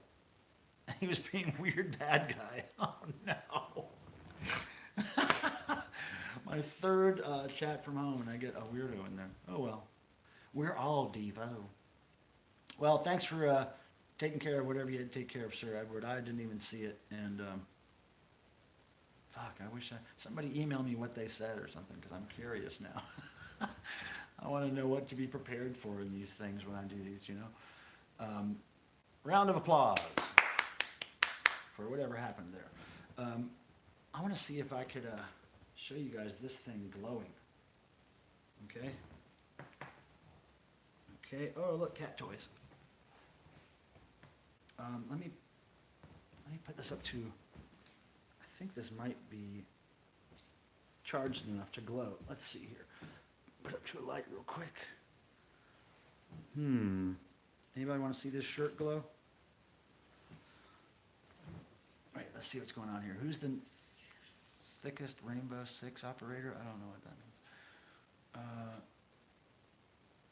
Wait, would you want to join the server? Okay, what is Discord for? Like, what do I do it? What do I do it? What do I do Discord for? What is it? Is it just to talk to people? Does it help me spread the word about this music, art-related channel? You know, if you guys have any instructions or descriptions to give me about this Discord thing, it's for gamers. See, I hate most games. I don't play games much. Any kind of games. Card games, video games, board games. Just not into games. Like, life is the game. So, yeah, texting and voice chats. It's like Skype. The server will ruin Devo for Pilmer. That's impossible. Impossible. Okay, so, yeah, if somebody wants to email me more information on the Discord and how to do it, I think I'm already signed up there, either as Obsesso. I think my Discord channel name is Obsesso, if I'm not mistaken. Yeah, I've heard everything that you can hear about Devo members. I'm not really worried about it. People are creepy there. Yeah, I probably wouldn't go to Discord a lot unless it made sense, or unless I started getting a lot of people there that came here to be nice and talk. But if I just start meeting a bunch of douchey people, then whatever. I don't use it for gaming. Most servers on it are based on bands and topics. Yeah, you know, I might use it sometimes. I'm just, I'm not, how do I put this? I'm not really into the stream thing as much as lots of people are. Like, I like to do these live streams with you guys because I get to connect with you a little bit and show you a bunch of stuff and, you know, share things. But as far as me going on other things and talking to people, I don't know if I really would. I'd be much more apt to, like, walk away from the computer and go do something outside or go meet people at a club, or, you know, that's how I like to meet people. We accept you. Thank you, Josh.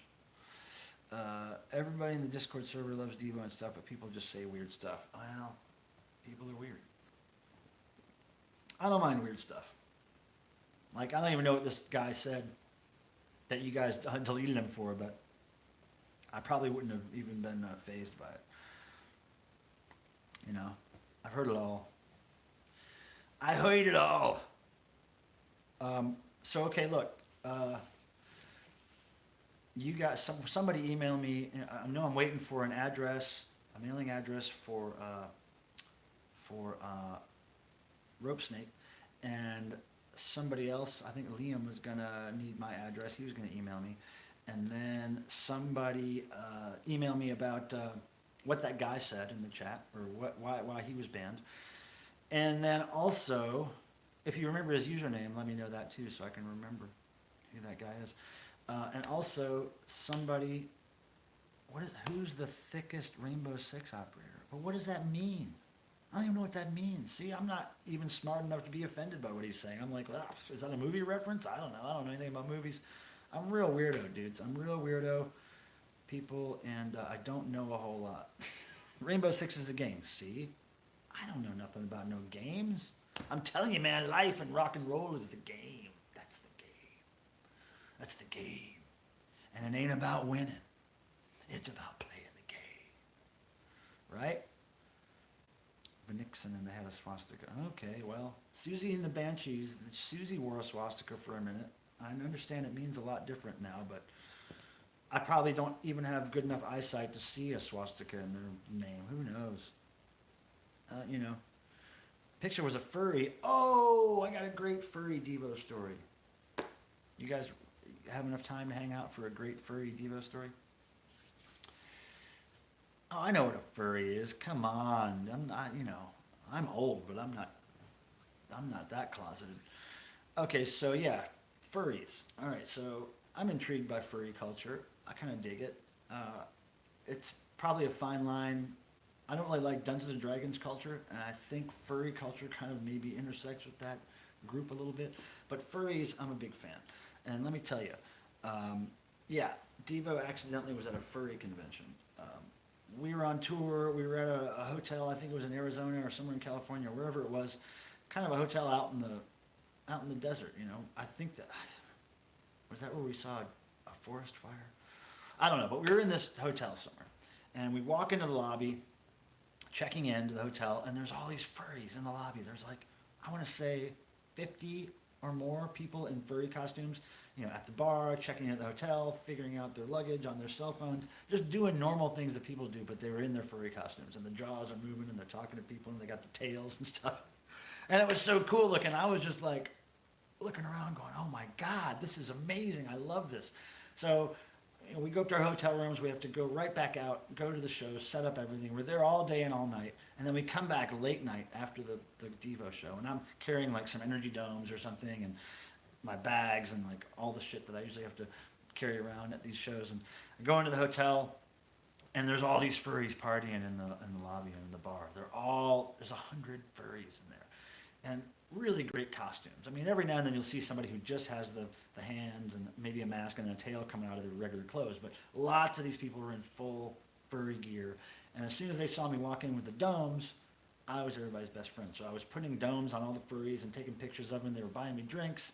I talked to the furries for a long time. I made friends with this one guy who then sent me some furry event shirts in the mail later, and so he was really cool.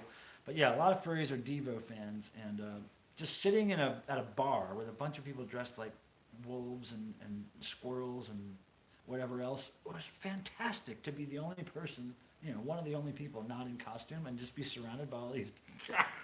It was like, I really dug it, you know.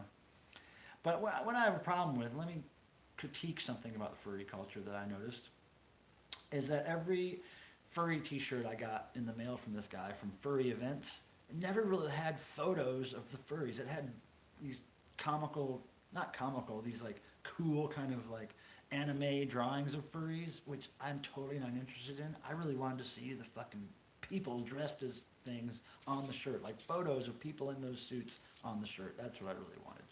But it's all a bunch of, you know, this hip drawings of furries, which was totally not cool to me. Yeah, I love furries. What's it to you? It kind of goes into devolving backwards evolution. I don't know. It's just people in costumes, which it's the same thing that I notice about punk rock shows and about heavy metal shows or anywhere where people dress up to I don't want to say fit in, but dress up to be a part of the music event or to be a part of the rock and roll or to look, you know, like the event they're going to. I just always appreciate that about certain things. You should wear a fursuit to devotional. I think you should, and an energy dome. That would be sweet. It kind of goes. So yeah. Anyway, I've probably missed a bunch of stuff that you. No, I don't like anime. No, I don't like cartoons in general. I'm not a big screen watcher. I don't. I mean, there's some cartoons I watched back in the day that I really liked, but I don't. Yeah, I don't get into that. I don't like a lot of stuff that a lot of other geeks and nerds and stuff like, for some reason. I have my very specific nerdy geeky things, but I'm not like into the sci-fi movies. I'm not into video games. I'm not into anime. I'm not into any of the other stuff that people think is cool in that culture. I don't know. I'm a real weirdo. Oh, reverting into animals. Oh, okay, right. I don't know if that's de-evolution or that's some kind of weird, like, I don't know what that would be. I watched 7 episodes of a single anime and it was awful. Maybe you should watch 7 more. Really see if it's awful. Maybe it'll make you sick to your stomach. All right, so my cats are, I can't believe they're just chilling. Look at Cricket's tail. Hi, Cricket. It's okay. I'm just fucking with your tail. You're a good girl. Yeah, Cricket's a good one. Cricket's a good one. All right, so let me see. Okay, what do you guys want to do? Just tell me, what do you guys want to do? Right now.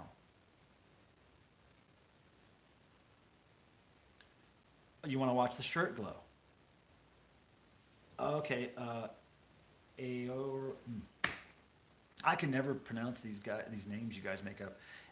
Aozora. People always ask me that question. What's the most interesting Devo item in your collection?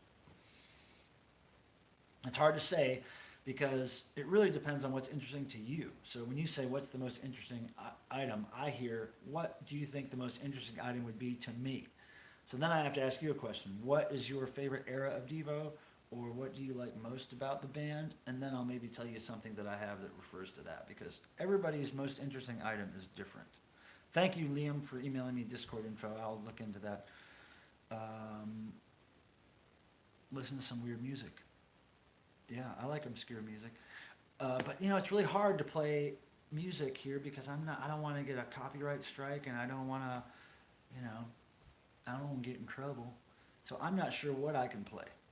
Do you own a Don't Shoot vest? Oh, of course. I think I have the actual vests the band wore on tour. I have them in storage right now. All the orange vests they wore, what was it, 2008, 2009, when they first started leaking some of the Something for Everybody material live. I own those. Please, I can't show you a Don't Shoot vest because it's in storage. It's in a storage space about a 10-minute drive from here. Now, maybe one day you would be able to convince me to go to the storage space and actually take the camera and go there and show you the vests. But that would probably take some kind of donation to make me do that. And, you know, I would have to go when it's open, and I don't think it's open right now. I think it closes at 9. Anyway, that's the kind of thing I'd be willing to do if some donation made me feel like it was worth it. You know what I mean? Like, God, that's a lot of work to show you those vests. The gray suits and Don't Shoot vests during, yeah, it was, they weren't gray suits. I think they were kind of a green, almost like a green-gray, yeah, some kind of jumpsuits they found somewhere. But yeah, I remember we had to rework the vests, because the original vests, the original vests that Devo wore in their video many years ago, that Spaz Attack wore in the early Devo video, it actually said, "Don't shoot, I am a man" on the back. But then when Jerry and Mark wrote the song "Don't Shoot, I'm a Man," I realized that we were going to have to make our own vests, because the ones that I was finding at hunting shops still said, "Don't shoot, I am a man," and not "I'm a man." So we had to make sure ours say "I'm a man" because of how the song was written. Will $3 in a smiley face envelope be enough? For what? For some stickers? Yeah, of course. I'll send you some stickers, Liam. Yeah, that's great. Thanks for the donation in advance. Your donations keep this possible. Yeah, for a sticker, for sure. Yeah, anybody who wants to send me $3, I'll send you a cool Devo sticker for sure. Duke, just follow suit, and you can throw a few bucks in here in this chat thing, or you could mail me 3 physical paper dollars. $2, draw a picture, that's fine. I just appreciate you guys sending in anything, and of course I'll reciprocate with some sticker action. And let me know when you send the money in the mail. Just let me know what you'd prefer: a Devo sticker, you know, an I Threw Up sticker, a sticker from one of my other bands, you know, whatever. I'll do my best to make you happy. Not quite 20. Oh wait, rope snake. Wait a second. Oh wait. Oh, okay. I thought I didn't know why you guys are throwing numbers around, but now I figured out that you're talking about how many people are watching. Yeah, we got to 16. Is that what you're saying? Man, that's like a milestone. It's like a 10-year anniversary of this channel, and I can't get 20 people to watch the stream. That's great. Well, you know, you got to start somewhere, don't you? Yeah. All right. So I'm really kind of concerned that this isn't charged up enough. Let me put it in the Devo glass case for a minute. I think we got some pretty good light in there. Hold on a second. Okay. I'm going to let this charge up for a minute. My cats are being so well behaved. You guys see them, man? They're just chilling. They don't even care what's going on over here. Best live stream.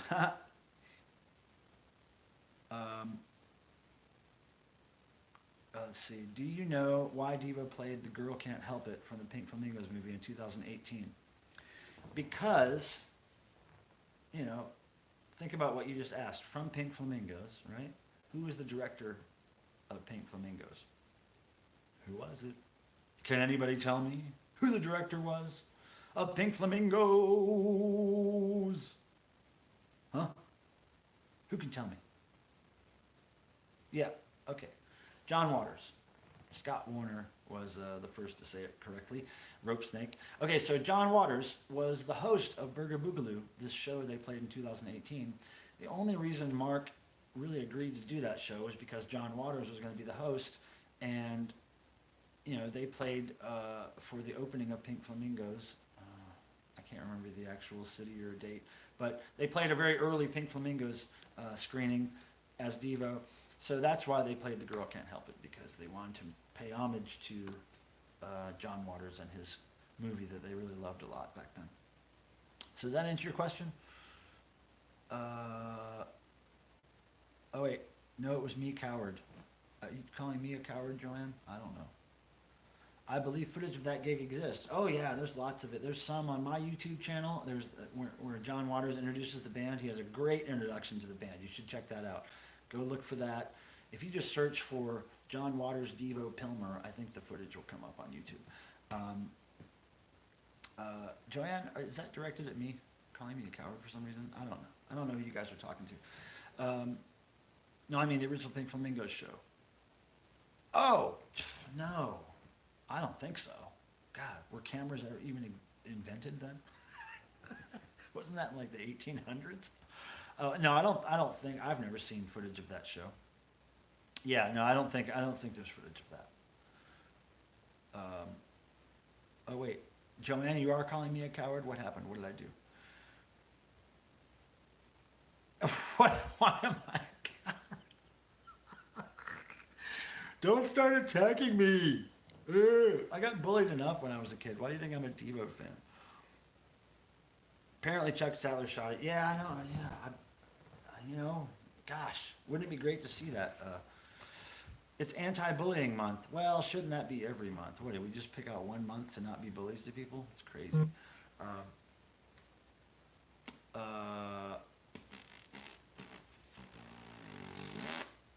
don't know. Same hat. I got the same hat. Well, I got a few of these hats, so I got a few of the same hat. Hey, Cricket. Hey, Cricket. You're awfully pretty. You're awfully pretty, girl. Oh, my girls. They're like wondering why Dad isn't shutting all the lights off and going to sleep. They're like, dudes, we're usually sleeping by now.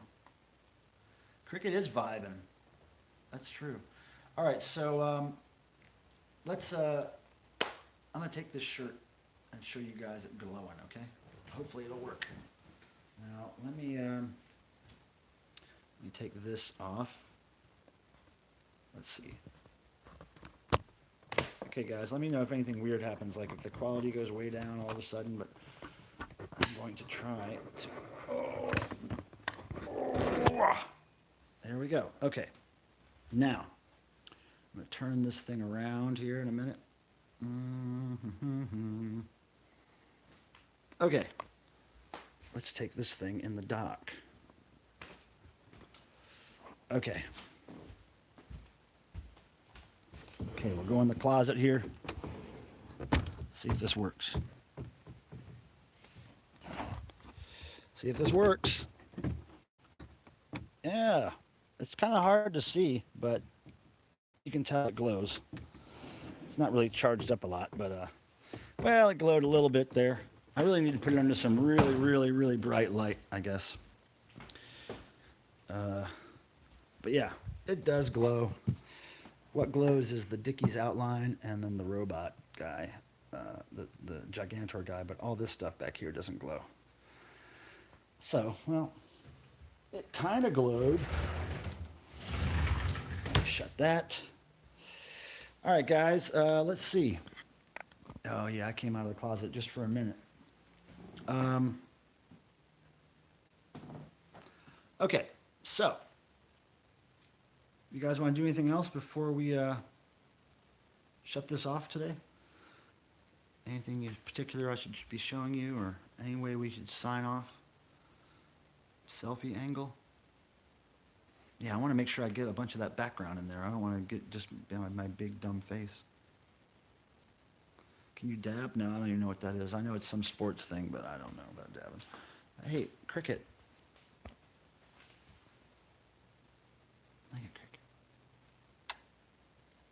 Oh, yeah, I love Cricket. Look at her.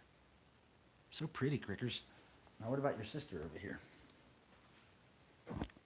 Look at that girl. Hi, honey. Yeah, sweetie. Oh, yes. Oh, yes. Girls, we're probably going to shut this down soon, girls. Oh, have I ever heard anything weird anybody said about Diva members? Well, yeah, I mean, I don't know what that means, really. People are always saying weird things. But I can't really think of anything off the top of my head that's particularly weird. Yeah, so let's recap. So today, 10 years ago, I started this channel by uploading a Skinny Puppy video or two from a concert I saw in New York. And then that was followed by a bunch of Devo and a bunch of punk rock bands and the Dickies and Anti-Scene and all these bands that I shot over the years. So since it's my 10-year anniversary today, on this day, I decided I had to do a stream, obviously. But before today, I had to practice a few streams to make sure I could stream today. But basically, this month, which is the 10-year anniversary, I started live streaming for the first time. I figured it made sense to do something different with the channel. And, that's where we're going now. The next 10 years are going to be live streaming mixed with concert videos that I shoot at these shows and backstage stuff. And I'm even going to try to shoot some footage while I'm in the car driving to New York City. See how that works. I bought one of those thingamajigs that you can hold your phone to the window. So we'll see if that works. And I want to thank everybody for coming because I like talking to you guys. And I'll get to your emails real soon, people. And thanks for all that. I'll send the stickers out ASAP. And there's Boogie with some Dickies horns on. And hey, Pamela, you just got here? Damn, I'm just getting ready to end this thing. Pamela, do you have any, oh, P. Lamb's here now too? Oh, boombox. Oh, man. Okay, P. Lamb. I'm going to show you some boomboxes. Ready? Here we go. Hold on. Here's a few. Here's a few. Not all of them are in working order, but most of them are. There's a few. And let me try to take you downstairs really quick to show you some more, okay? Yeah, Paul Lamb got in touch with me earlier and said that he really wanted to get here and see some boom boxes. So let's go down here. Okay, oh, now here's a good boom box that actually beautifully. I got this for $6 at a flea market. Couldn't believe it. Works fantastic. It's so loud. So loud. Okay, that's my best working boom box, I think. Let me show you these other ones I got over here. Check this one out. Let me turn some more lights on. Hold on a second. Look at that thing. That's fantastic. And that works pretty well. I think there's a couple of knobs that I had to replace with other knobs. But that's a pretty good one. It's got some good lights on it too. And then over here, behind some stuff here. Hold on, let me pull this stuff out. There's some clown feet. Okay, hold on a second. Because there's some good ones back here. I had to move these recently when I had some guests stay over. So I had to move all this stuff in the closet area. Okay, check this out. Oh, I gotta move all this crap. Move this clown. Watch this clown. Oh, look at that clown. Okay, gonna move some silica gel stage props here from way a long time ago. Oh, here we go. All right, that's a good one. That one works as far as I remember. Oh, no, wait, that's not a good one. I think that was like a cheap remake, like a recent thing. But that one's vintage. That one works pretty good. And then this one has a television in it. Of course, the TV doesn't work anymore, but it's good static nightlight. So that's cool. But yeah, I dig some boom boxes. There's Kias. I dig some boom boxes. Look at that clown, dude. He has had too much tonight. Too much fun, that guy. Man. So, there were some boom boxes, Paul. Let me, let's see. Yeah, TV boom box. Yeah, I guess I could make the TV work again, but I really like the static. I like it.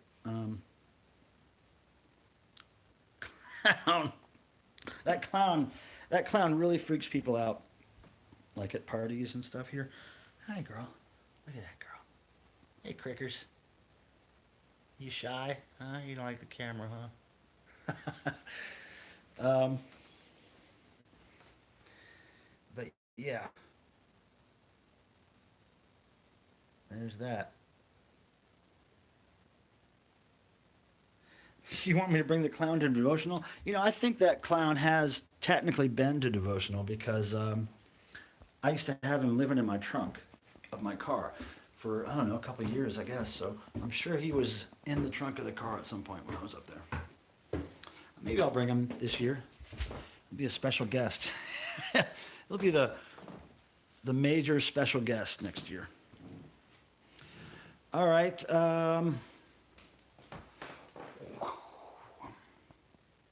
Look at all that stuff. All right, guys. I have been doing this for about 2 hours. That's the longest stream I've done yet. I want to thank everybody for coming. I really appreciate you guys coming in here and asking me stuff and you know, acting interested in all this rock and roll.